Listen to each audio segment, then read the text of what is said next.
Velkommen og god dag alle sammen. Just out for some running. All the gyms are still closed because of pandemic stuff. So running is about all we can do these days and body weight stuff. But this looks like a nice place to chillax.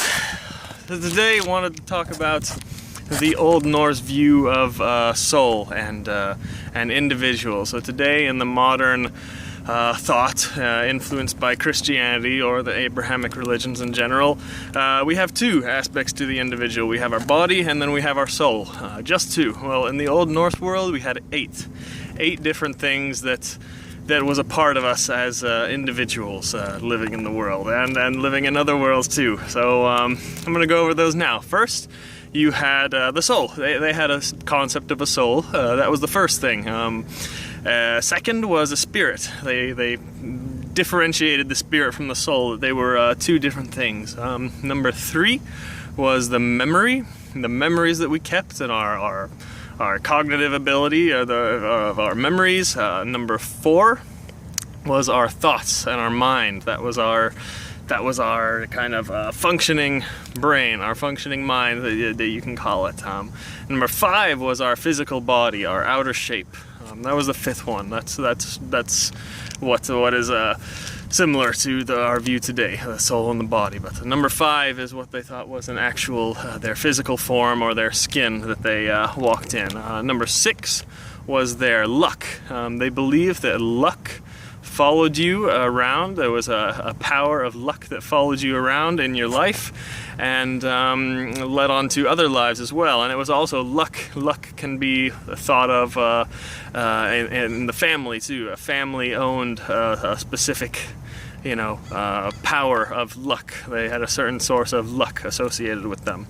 That was number six. Number seven is like a protective spirit. They believed that they had a spirit that protected them, that followed them around throughout their whole life. So number seven. And number eight was the most important one. That's really what our soul is. That's our thoughts and our mind, but more so like our inspiration, like our frenzy. There's really no English word for it, so I don't know what to call it like that, but it's a frenzy, it's our passion, it's our motivations, it's our inspiration, and they even related that closely with poetry.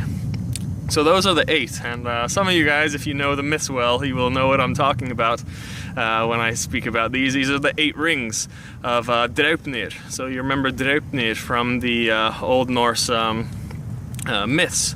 Draupnir was the ring that the dwarves made to give to Odin and to the Aesir. If remember the dwarves, they made a little bet with Loki, and they said if they made 3 specific things that were super high in value and amazing things, that they would get Loki's head. But of course they didn't get Loki's head, but they were able to sew his lips shut. But anyway, Draupnir was one of the rings that was received, and this Draupnir, what it did was it directly translated to English. It's called the dripper. The dripper. So what it did was every 9th day it would drip out 8 rings from itself of equal size and power, and this is exactly what. So we have the first one, Önd was the first ring, and that directly translated is spirit. The second one is Sál, the second ring was called, and that's the soul. The third ring was Minni, translated to memory. The fourth ring was Hugr, that translated to the thoughts and the mind. The fifth ring was Hamr, and that basically translated to the skin or the outer shape or form. And then the sixth one was Hamingja, which means luck. Seventh one was Fylgja, meaning follower.